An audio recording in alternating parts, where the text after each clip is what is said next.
예, 투자와 경제에 대해서 깊이 있게 생각하고 우리의 갈 길을 고민해보는 시간이죠. 딥사이트 시간입니다.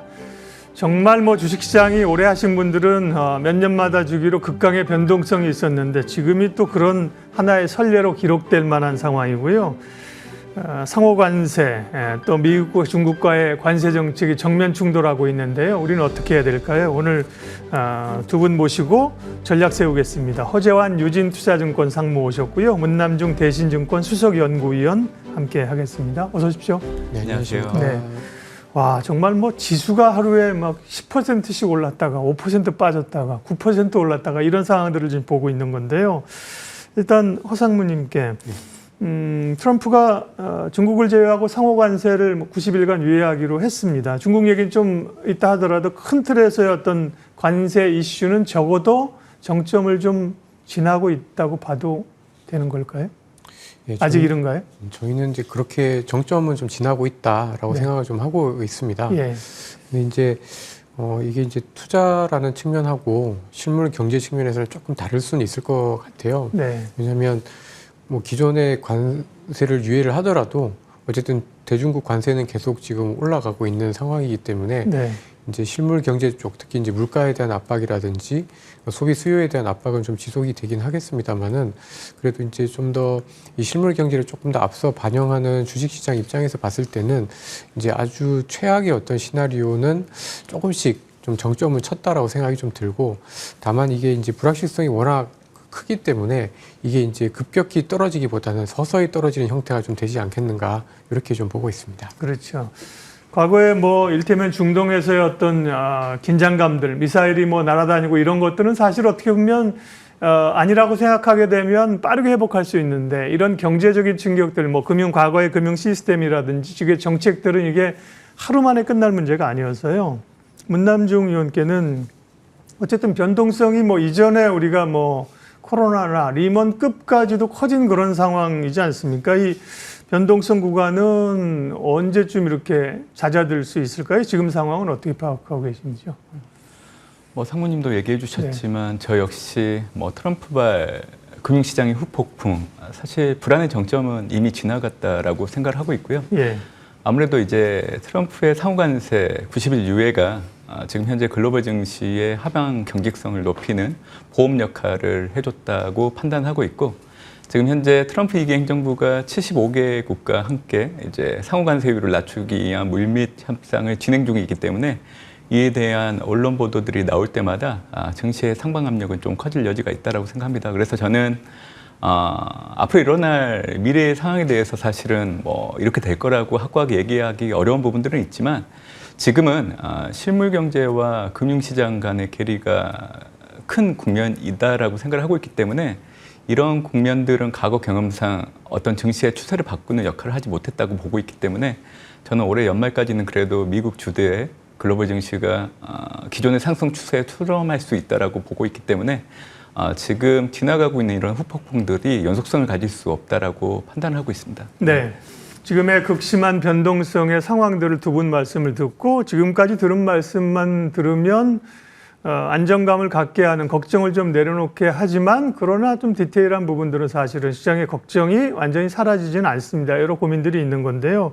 허 상무님 최근 자료에서 보면 최근에 트럼프 행정부의 고관세, 고강도의 관세 정책이 일종의 디톡스 과정이다. 그리고 2, 3분기 동안 미니 스태그플레이션이 있을 수 있다고 하셨는데 이거는 어떤 의미입니까? 네.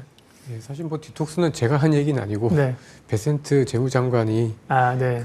이제 미국의 재정 정책이라든지 이제 관세 정책을 가지고 그 동안에 이제 미국이 약간 좀 재정 같은 경우는 좀 방만했었고, 또 다른 국가들이 이제 미국에서 제품 수출을 너무 많이 하면서 전반적으로 이제 미국은 쇠퇴해지고 다른 국가들은 좀 부강해졌다라는 거를 얘기를 하면서 이제 디톡스 얘기를 해서 그걸 좀 네. 따온 건데, 사실 지금 와서 생각해 보니까 이게 지금 디톡스 정도는 아닌 것 같고, 네. 충분히 이제 좀 지금의 엄중한 상황을 좀 표현하기에는 다소 좀 미흡한 표현이 아니었나라는 생각이 좀 들기는 하는데요.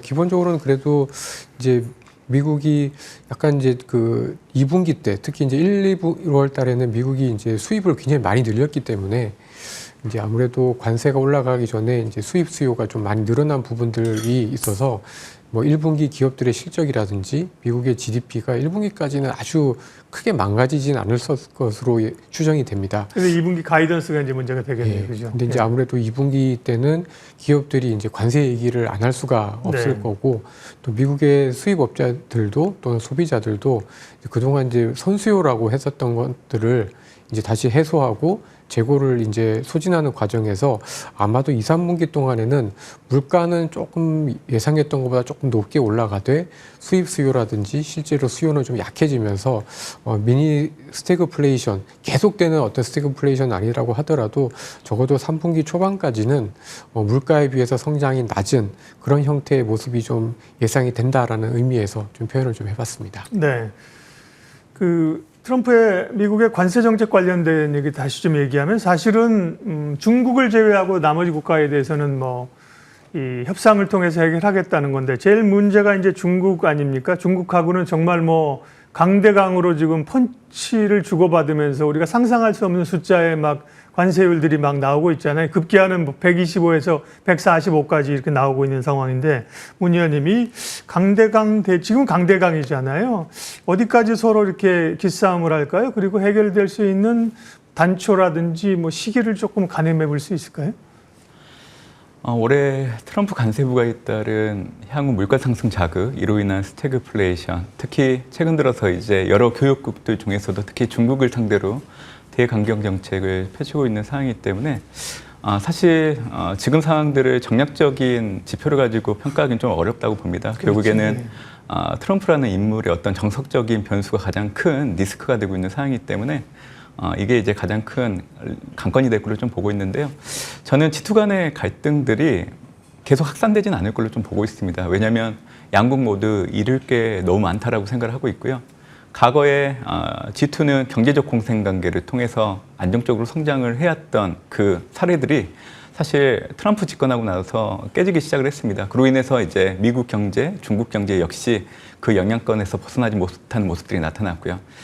중국도 최근에 이제 미국의 보복 관세 차원에서 대응을 하고 있지만 결국에는 이제 단기적으로 또 이에 따른 대응들을 좀 보여줘야 시진핑 입장에서도 대내적인 어떤 결속력을 좀 높일 수 있는데 영향을 줄 수 있기 때문에 이런 부분들을 좀 보여주지 않을까 생각을 합니다. 근데 저는 최근에 이제 중국 정부가 보복 관세 대응도 하지만 이하나 전화를 고시하고 있는 부분들이 있는데 이게 단기적으로는 수출이 늘어날 수 있는 효과로 해석하는 부분들은 있지만 이게 일정상 계속 이어진다라고 하면 이런 부분들을 좀 염두에 두실 필요가 있습니다. 왜냐하면 금융위기 이후에 그 중국의 기업 부채 비중이 상당폭 늘어나고 있는 상황이기 때문에 자국 기업들의 대외 채무가 늘어나는 효과를 줄 수밖에 없습니다. 그래서 이하나 절하가 계속 이어지는 흐름으로 미국의 관세 부과에 대응을 한다라고 하면 결국 자국 기업들의 도산으로 연결될 수 있는 부분들이 있기 때문에 그래서 저는 중국 정부 역시 일정 임계치를 넘어가는 기간에서는 미국과 손을 잡는 형태로 갈려지는 있다라고 생각합니다. 그래서 지금의 흐름들은 결국 상호 관세율을 낮추기 위한 협상 과정이기 때문에 아마 올해 상반기 정도 된다라고 하면 양국 간의 관계는 지금보다 좀 줄어들 여지가 있지 않을까라는 생각도 해보고 있습니다. 네, 트럼프의 스타일대로 우리가 그래서 일기 때 겪어봐서 이제 알고 있는 거죠. 이번에도 갑자기 얘기하지 않고 90일 상호 관세를 유예한다든지 어제도 이제 중국하고 서로 이렇게 숫자 올리게 하면서도 시진핑하고 관계 좋다, 좋은 사람이다, 만나고 싶다 이런 얘기를 또 한편에서 또 하잖아요. 예. 자, 다음은 지금 글로벌 시장의 핵심적인 화두로 떠오르는 곳이 채권 시장입니다. 미국 채권 시장에서 엄청난 요동과 함께 트럼프 대통령도 주가 쭉쭉 빠질 때 골프 치면서 조금 지나갈 거 이랬는데 채권 시장에서 움직임을 상당히 긴장감 있게 보면서 조치를 취했다는 거잖아요. 문남중 의원님, 채권 시장이 도대체 이 금리가 오르는 거죠. 채권을 팔아서 가격이 떨어지고 금리가 오르는데 중국이 파는 거 아니냐. 한편에서는 일본이 파는 것도 같다. 되게 혼란스럽습니다. 미국 채권 시장의 흐름이 어떤지 그게 또 왜 지금 금융시장 우리 지금 상황에서 왜 중요한 겁니까? 주식시장의 변동성 지표는 우리가 보통 빕스를 보는데요. 예. 또 채권시장의 변동성 지수는 이제 무브를 보게 됩니다. 최근에 이제 무브의 변동폭이 컸기 때문에 채권 시장에 어떤 수급에 영향을 줬던 부분들은 분명히 있는 것 같아요. 근데 지금의 트럼프 관세 부과를 놓고 본다고 하면 사실 앞으로 이제 벌어질 수 있는 미국의 경기 침체 기간들을 염두에 두고 대규모 채권 발행을 많이 하기 위해서 장기 금리를 유도하고 또 재정 적자를 줄이는 효과를 유도할 수 있는 달러 약세를 유도하는 과정에서 좀 나타나는 트럼프의 관세 부과가 수단으로 활용되고 있다고 생각합니다. 저는 미국의 경기약장을 NBER, 전미경제연구소의 경기순환 판정위원회 데이터를 보고 항상 판단을 하고 있는데요. 올해 3월 기준으로 미국 경기약장은 59개월째 진행되고 있는 상황입니다. 80년도 이후에 보통 평균적으로 7년 1개월 정도 지속됐기 때문에 이를 감안한다라고 하면 현재까지 미국 경기약장은 73% 정도 진행이 됐고요.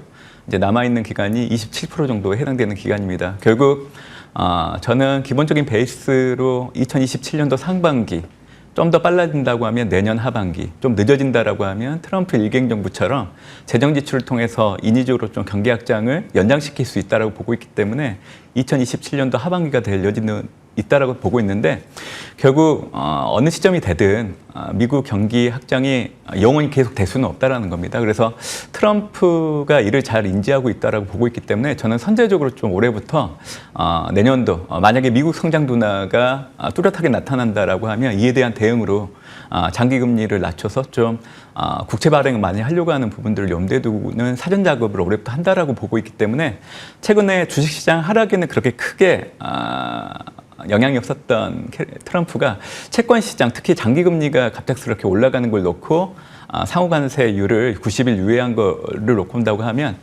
제가 생각하고 있는 그 저희 결국에는 장기 금리를 낮추고 달러 약세를 유도해서 향후 미국 경제 성장 둔화에 대한 선제적인 대응을 하기 위한 조치들을 하기 위해서 지금 하고 있지 않나라고 합니다. 그렇기 네. 때문에 채권 시장에 대한 변동성이 최근에 좀 커지지 않았나라고 생각을 하고 있습니다. 미국 채권 시장 관련해서는 미국 채권 시장이라는 게 사실 글로벌 채권 시장의 상당 부분이니까요. 물론 유로존도 좀 있긴 하지만 허상무님께 이것도 좀 여쭤본 채권 시장에서 워낙 횡행한 얘기들이 굉장히 많이 나옵니다. 조금 전에 말씀드린 것처럼 미국의 국채를 팔고 있다는 것도 있고요. 허상무님, 미국 채권 시장에 어떤 헤지펀드 관련된 얘기도 있고 상당히 복잡한데요. 좀 들으신 거나 채권 시장 움직임 좀 체크할 게 있을까요? 네.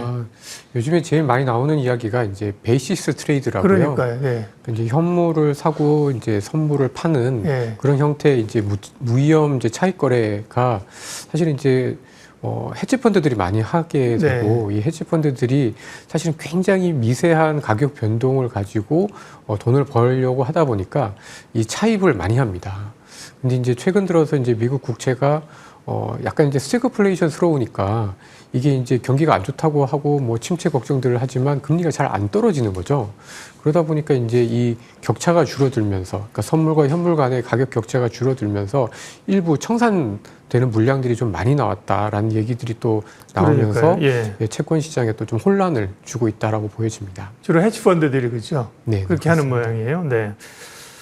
다음은 경기 얘기를 좀 하도록 하겠습니다. 결국은 이게 트럼프의 전략적인 측면이 경기를 건드려서 경기 침체로 가지 않겠냐는 우려가 있었고 꽤 월가의 시각들도 그렇게 지금 가는 거고 다만 이 90일 유예하면서 골드만삭스 같은 경우는 아침에 경기 침체라 그랬다가 잠깐만 정정해서 오후는 다시 아니라 그러고 상당히 혼란스럽습니다. 경기 침체에 대한 두 분의 시각은 일단 문남중 의원님은 이게 미국 경기가 경기 침체로 가지는 않는다고 아까 보신 거죠? 네. 네. 연준조차도 3월 FOMC를 통해서 현재 미국의 경제 활동이 연속적으로 확장세를 보이고 있다라는 얘기를 좀 했었고요. 앞으로 트럼프 관세부과에 따른 경제적인 불확실성이 커지는 부분들에 대해서는 인지하고 있다라고 보고 있기 때문에 향후 통화 정책을 신중하게 하겠다라고 했기 때문에 이를 통해서도 아직은 미국 경제가 리세션을 우려할 정도는 아니라는 걸 좀 볼 수 있었던 대목이지 않을까 생각합니다. 네. 심리와 실물 지표를 놓고 본다고 하더라도 ISM 제조업이나 서비스업을 놓고 봤을 때도 팬데믹 이후에 미국 경제는 서비스업을 주축으로 성장을 해왔던 대표적인 국가이기 때문에 ISM 서비스업 지수가 확장 국면에 놓여 있다라고 하면 심리 지표상 크게 문제는 안 된다고 보고 있고요. 실물 지표를 놓고 본다고 하더라도 미국은 2022년도 1분기 때 역성장하고 나서 2022년도 2분기부터 그리고 지난해 4분기 때까지 전분기 대비 연율로 평균적으로 2.7% 성장을 해오고 있습니다. 미국의 잠재 성장률이 1.8% 전후 추정되기 때문에 네. 이를 기준점으로 놓고 본다고 하면 잠재 성장률을 실질 성장률이 0.9%포인트 정도 상회하고 있는 상황이기 때문에 지금 당장은 미국 경기 침체를 시사할 정도로 미국 경제가 망가지고 있는 상황은 아니라고 보고 있습니다. 그렇기 때문에 앞으로 이제 미국 증시가 지금의 혼란을 좀 줄여나가면서 반등할 네. 수 있다라는 이유로 좀 얘기를 해드리고 있는 상황입니다. 경기 얘기했습니다. 주제마다 두 분의 얘기를 좀 비교해서 들으면 좋은데 그럴 수 있는 시간이 없으시면 안타깝습니다. 허상무님께는 금리 얘기로 넘어갈게요. 지금 시장에서는 어쨌든 어려워지면 이제 소위 이제 연준이 좀 나설 것이라는 금리 인하 기대감이 있잖아요. 또 뭐 장기적으로 금리 인하 사이클로 갈 것이라는 그런 시각도 뉴스도 있었는데 연준이 금리를 얼마나 내릴까요? 언제부터 좀 내릴 걸로 보세요? 네. 그러니까 일반적으로 컨센서스는 6월부터 해서 그러니까 예. 금리를 내릴 거고 미국 경제가 나빠지면 조금 더 빨리 내린다라는 건데요. 근데 이제 그 6월까지 사실은 이제 그 사이에 그 이제 90일 동안의 어떤 상호관세 유예를 받았긴 했습니다만은 그 이후에도 계속해서 협상을 해야 되고 어쨌든 협상을 제대로 한다고 하더라도 어쨌든 10% 이상의 상호관세는 기본 관세는 이제 부여가 될 거기 때문에 아마도 6월달, 7월달 정도까지는 계속해서 물가가 생각보다 안 떨어지거나 높게 유지될 가능성들이 좀 커 보여서 저는 사실 이제 컨센서스보다는 조금 늦어질 수 있다. 연준이 실제로 금리를 인하하는 네. 시점을 좀 늦춰질 수 있다라고 생각하고 있습니다. 근데 다만 이제 만약에 예를 들어서 6월이 아니라 이제 9월부터 인하를 한다라고 하면 인하를 하기 시작할 때부터는 뭐 굉장히 빠르게 금리를 내릴 걸로 보여집니다. 네. 트럼프 관세를 둘러싼 또 글로벌 금융시장, 특별히 미국의 채권시장, 경기, 금리 인하 얘기를 했고 그래서 이제 어떻게 하면 좋겠느냐? 그게 이제 투자자들의 또 많은 궁금증이잖아요. 이 극강의 변동성에서 어떻게 하면 좋을지 두 분의 의견을 전략 파트로 넘어가도록 하겠습니다. 네. 문남중 의원님은 결국 어쨌든 계속 흔들릴 때마다 미국에 대한 포션을 다 줄이지 말고 미국 포션을 가져가면서 미국이 추세적인 상승을 벗어나지 않았다고 보시는 거잖아요. 그러면 지금 구간에서 흔들릴 때 미국 주식, 미국 자산 매수가 유효한 건가요? 올해 들어서 금융시장의 혼란의 그 배경에는 미국이 있었기 때문에 네. 이를 풀어나갈 수 있는 답도 미국이 가지고 있다고 생각합니다. 미국이 증시가 상승을 해야 사실 기타 국들의 증시 역시 하반 경직성을 좀 높이는 데 영향을 줄 수 있다고 보고 있기 때문에 저는 올해 연말까지는 그래도 미국 주도의 증시 상승은 계속 될 수 있다고 얘기해 드리는 거고요. 제가 잠깐 얘기 드렸지만 결국 실물 지표와 금융시장 간 괴리가 크고 특히 체계적 위험이 발생하지 않는 현 구간에서는 증시에 큰 추세 변화를 주기는 어렵다는 얘기를 좀 강조를 해드리고 싶습니다. 그리고 펀더멘탈을 감안한다고 하더라도 이제 4월달 되면 이제 미국의 1분기 어닝 시즌 진입하게 되는데 미국 기업들은 8개분기 연속 예상치보다 결과치가 높은 실적을 좀 보이고 있는 상황이기 때문에 아마 이 펀더멘탈 특히 실적을 바탕으로라도 미국 증시의 현 수준보다는 레벨이 올라갈 여지가 있다라고 보고 있기 때문에 네. 가지고 있는 분들은 계속 가지고 있으시면 좋을 것 같고 신규로 좀 미국 주식 이런 달러 자산에 대해서 좀 관심을 가지시려고 하시는 분들에게는 사실 이번 주가 가장 좋은 기회이지 않았나라는 생각도 해보고 있습니다. 한 10% 그러니까 종목 기준으로요. 한 10에서 15% 조정이면 조금 느긋이 가질 수 있겠는데 변동성이 워낙 크니까요. 뭐 큰 빅테크나 이런 거는 뭐 30%씩 빠지니까 사실 그런 마음이 흔들릴 수밖에 없는 상황입니다. 문 의원님께 그러면 미국은 그렇고 국내 전략은 어떻게 되는지 문남중 의원 얘기 듣고 허상무님께 갈게요. 국내는요. 네. 한국은 그동안 이제 대미 무역 흑자국으로서 오랜 위치를 차지했기 때문에 트럼프 상호관세가 명확해지기 전까지는 사실 증시의 변동성이 노출될 수밖에 없다고 생각합니다. 그래서 네. 우리나라 뭐 조기 대선 일전 정치적인 이벤트에도 연동될 수 있는 부분들이 있지만 트럼프의 상호관세율과 이 부분이 좀 증시에 영향을 줄 여지는 있다라고 보고 있기 때문에 일단 미국이 상승한다라고 하면 국내 증시의 하반 경직성은 높아질 여지는 있지만 사실 일간 변동성은 사실 커질 여지는 있다라고 생각을 합니다. 그래서 저는 한국을 포함한 일본 이런 대미 무역 흑자국으로서의 오랫동안 지위를 이취했던 국가들은 경제 심리가 예전보다 네. 조잡해지진 않을 걸로 좀 예상을 하고 있습니다. 미국보다는 다소 좀 중립적으로 보수적으로 보시는 거군요. 허상무님께는 이제 국내 증시 전략적으로 묻겠습니다. 올 들어서 이제 비미국의 상승세 가운데 우리도 뭐 일조하면서 상대적으로 좋은 모습을 보이다가요. 지금은 다시 변동성에 휘말려 있는 상황이지 않습니까? 네. 국내 시장 투자자들 중심으로 어떻게 대응해야 될까요? 지금 구간은. 예. 그러니까 크게 저희가 이제 봐야 될 게 그 지금의 어떤 그 관세 분쟁만 볼 게 아니라 예. 어떻게 보면 세계 금융 질서가 좀 바뀌고 있을 수도 있다라는 거에 대해서 저희가 초점을 맞춰야 된다고 생각합니다. 그러니까 뭐냐면 저희가 어떻게 보면 미국과 중국이 서로 어르렁댄 지는 좀 됐지만 이렇게 미국과 중국 간의 어떤 관세로 인해서 어떻게 보면 이제 무역의 관계들이 어떻게 보면 이제 좀 더 이제 분절이 되고 어떻게 보면 이제 약간 디커플링에 대한 어떤 조짐들이 나타나는 이런 상황에서는 저는 이제 약간 문 의원님과는 조금 다르게 네. 미국 이외의 다른 자산에도 좀 더 관심을 가져야 된다라는 생각이 좀 들고 그런 측면에서 봤을 때 저희 한국의 자산 뭐 저희가 이제 미국과 완전히 디커플링이 될 수는 없습니다만은 이미 굉장히 좀 많이 낮아져 있는 밸류에이션이라든지 또 원화의 어떤 레벨이라든지를 생각을 해보면 저는 오히려 좀 미국이 아닌 다른 자산, 특히 이제 한국 시장에도 관심을 가져야 된다라고 생각을 좀 하고 있고 특히 저희가 이제 PBR 관점에서 봤을 때 저는 이번 관세 분쟁의 좀 특징 중에 하나가 금융위기는 아닌 것 같거든요. 네. 그러니까 이제 관세라는 것들 때문에 금융과 시스템 위기는 아니다. 네. 그렇게 본다라고 하면 사실 이제 코로나 때처럼 또는 2008년 금융위기 때처럼 어떤 PBR이 현저히 낮아질 수 있는 리스크는 그렇게 높지 않다라고 좀 보여져서 지금 현재 주가 밸류에이션에서는 어쨌든 한국 시장도 빠질 수 있는 하락의 여력은 굉장히 좀 적다라고 생각을 좀 하고 있습니다. 네. 그러나 이제 위로의 상승 여력이 대형주가 주도하면서 가는 뭐 2,700 가는 장은 아니라고 하면 결국은 이제 섹터가 제한적이잖아요. 그러면 그런 이제 허상무님께 이어서 여쭙게 되면 그런 비교적 그래도 회복할 수 있는 시나리오라고 보면 투자할 만한 섹터가 국내 시장에서는 어디입니까 그러면? 이제 이렇게 주가가 많이 네. 급락을 했을 때는 제일 먼저 떠오르는 게 이제 낙폭과대주라는 게 떠오르게 되는데 지금 올해 고점 대비 그다음에 지난해 고점 대비해서 주가 하락률로 보면은 제일 많이 빠진 게 IT 쪽이고요. 네. 뭐 디스플레이라든지 IT 하드웨어 쪽, 그다음에 이제 철강 화학과 같은 소재 쪽, 그다음에 2차 전지 쪽이 제일 많이 빠졌습니다. 그래서 만약에 어떤 관세에 대한 위협들이 좀 많이 완화가 된다.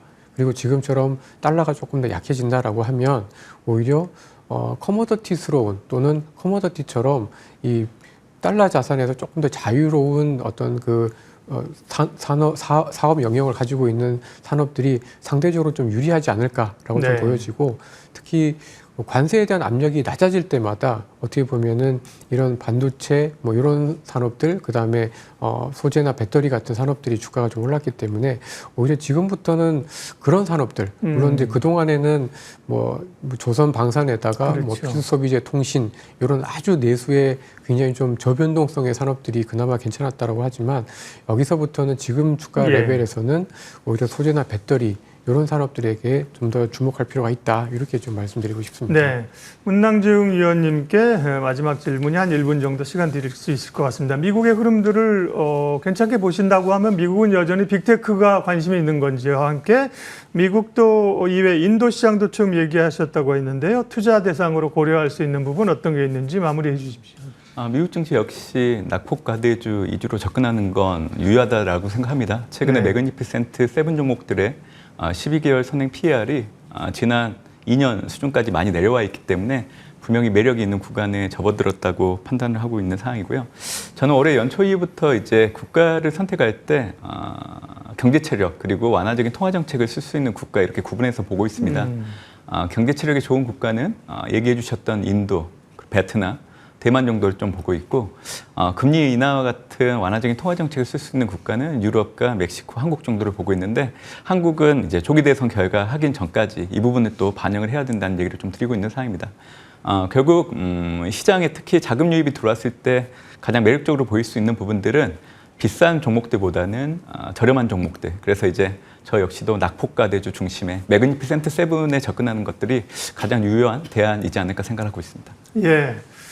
대단히 이제 우리 개인 투자자들이 우리의 투자의 경험과 바탕으로는 결정하기 어려운 변동성 구간을 가고 있지 않습니까? 그런 가운데 오늘 유진투자증권 허재환 상무님, 대신증권 문남중 수석위원님 두 분의 시각들을 정리하면서 투자의 방향들을 잡는 데 도움이 되셨으리라고 믿습니다. 두 분 인사드리면서 딥사이트 마무리하겠습니다. 고맙습니다. 감사합니다.